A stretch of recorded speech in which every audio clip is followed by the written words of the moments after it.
Hi guys, Recap Corner here. Today, we're gonna be doing a big breakdown to discuss our war film Sniper the White Raven. Spoilers ahead. Be prepared, sit back, and get ready for a wild ride. The film commences with Mykola Voronenko bidding farewell to his expectant spouse, Nastya, before departing for work on his bicycle. Mykola is a mathematician, physicist, and environmentalist, and they reside in a serene locality in Ukraine's Donbass region on a plot of land that spans 2 hectares. They are recognized as the inaugural eco-settlers in the vicinity upon arriving at the school where he teaches. Mykola secures his bicycle and proceeds inside. While in the school, he catches sight of the news and discovers that 100 demonstrators were killed in Kyiv, Ukraine's capital, by special forces. Furthermore, he learns that the country's president has absconded to Russia due to the imminent threat of a Russian invasion. Despite these unsettling developments, Mykola remains committed to imparting his knowledge and educating his students while teaching physics.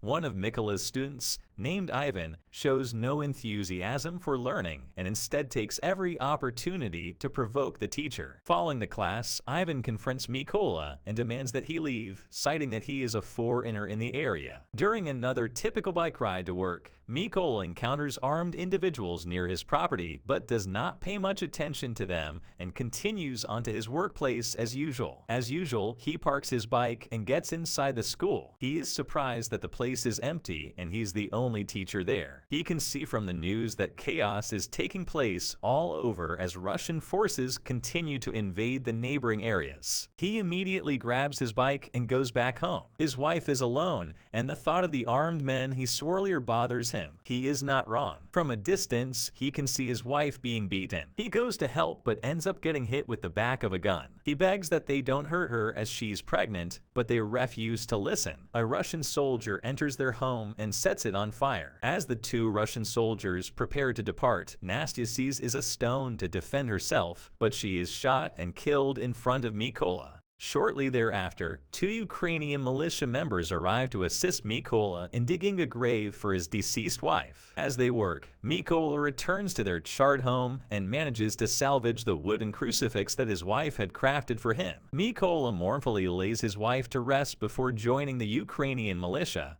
and sure of what his next steps will be. He accompanies them to their camp. The militia leader is wary of Mykola, suspecting that he may be a spy. Mykola declares his eagerness to assist them in expelling the Russians from their homeland. Despite his pacifist beliefs, he is granted the opportunity to train with them. However, his limited familiarity with firearms makes the training challenging for him. Fortunately, a female member of the militia offers to teach him how to disassemble and assemble a gun, which motivates him to persevere. One evening, while engaging in physical conditioning, Mykola asserts to his commanding officer that he has shed his pacifist beliefs and requests to be given the code name the Raven. The officer reminds him that code names are earned rather than chosen. Although the training proves to be difficult and unfamiliar, Mykola remains steadfast in his determination to acquire the necessary knowledge and skills to seek retribution. The trainees are informed that there is a shortage of snipers at the front, and only a handful of them express interest in volunteering for the position.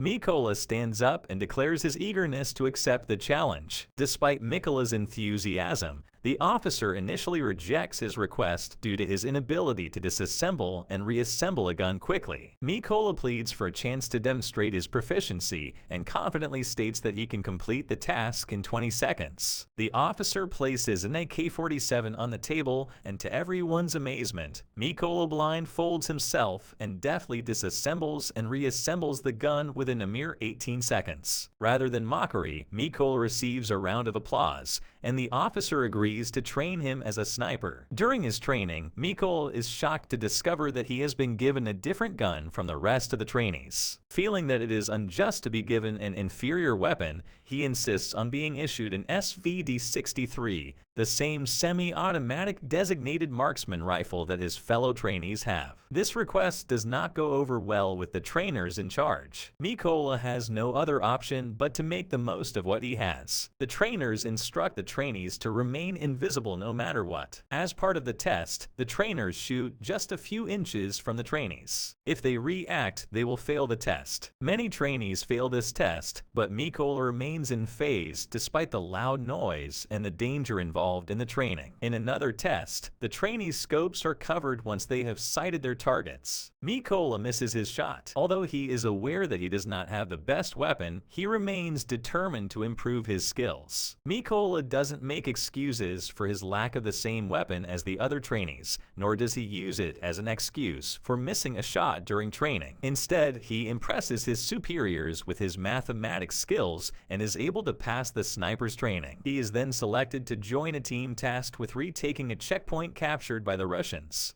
The team quickly establishes their position and assigns targets for each sniper. As they prepare to execute their plan, a vehicle approaches the checkpoint. The lieutenant colonel intervenes and forbids them from shooting. The couple in the car is asked to step out and present their passports for inspection. After they are cleared, the woman is allowed to leave, but the man's passport is confiscated by a Russian officer. Despite the man's demand to have his passport returned, the officer refuses to give it back, leading to an argument.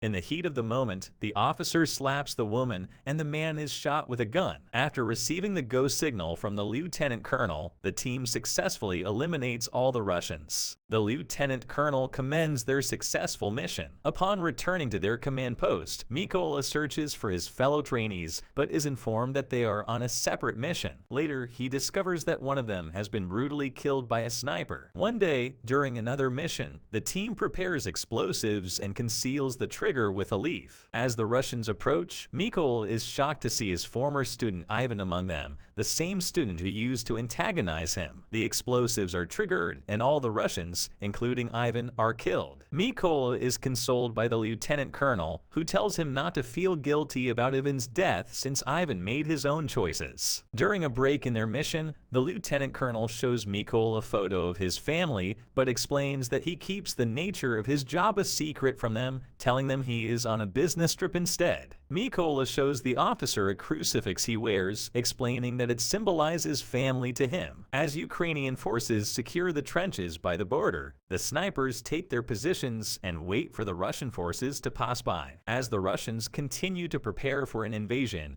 Mikola catches a glimpse of the man who had killed his wife through his scope. Despite being told by the lieutenant colonel to stand down, Mikola asks for permission to take the shot. However, he is denied once again. His eagerness gets the best of him, and he takes the shot anyway, successfully hitting the Russian in the neck and killing him. The lieutenant colonel expresses his disappointment that Mikola did not follow his order. Unbeknownst to them, a skilled Russian sniper named Suri is also observing their position. Despite the lieutenant colonel's efforts to warn Mikola of Suri's location, the Russian sniper is too quick to react and fatally shoots the officer. Mikola is consumed by guilt over the death of the officer who trusted and gave him the opportunity to serve. He realizes that their location was compromised and carries the officer's body on his back as he faces the Russian attackers. Although he manages to survive and find safety in a trench, the officer does not make it. Mikola blames himself for the officer's death, knowing that his impulsive decision to go against orders and take the shot led to their location being exposed. In order to avenge the officer's death, Mikola becomes determined to track down the sniper responsible. Mikola, after spotting and eliminating 2 snipers,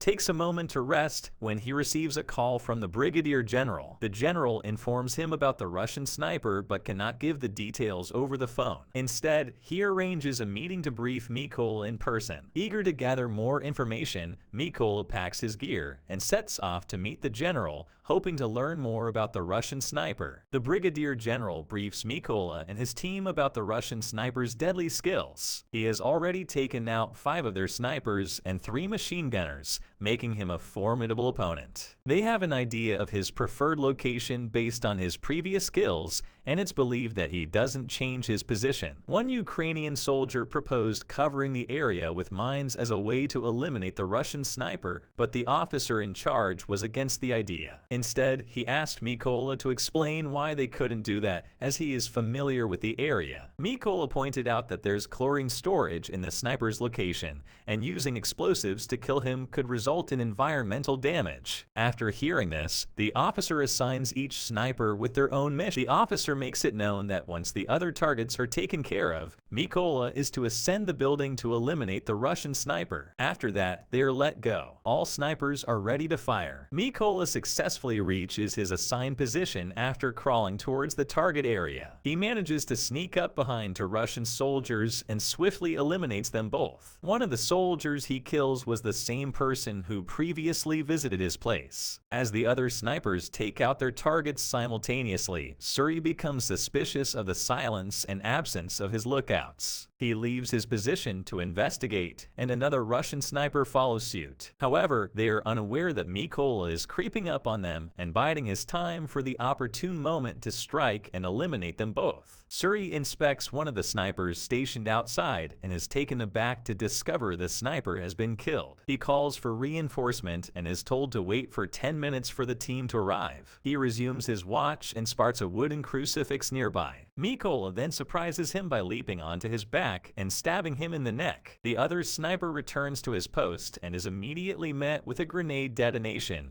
killing him. In the final scene of the movie, the anticipated Russian backup arrives after Suri's unsuccessful attempt to call for help. A Russian officer attempts to communicate with Suri over the radio, but Mykola intercepts the call and warns the officer that they will pay for what they have done to Crimea and other invaded territories. Mykola then eliminates the officer, ending the Russian threat in the area. The Russian soldiers exit their trucks, only to be met with the deadly accuracy of the Ukrainian snipers. The well-positioned snipers quickly take out the Russian soldiers, leaving no room for retaliation. As the smoke clears, Mykola makes his way back to his home and visits the grave of his wife. Even though he has accomplished his mission to avenge her death, he knows that the fight is not over yet. Thank you for joining us into our review. We hope you had as much fun watching it as we did breaking it down for you. Don't forget to hit that subscribe button and ring the bell so you never miss a video from us.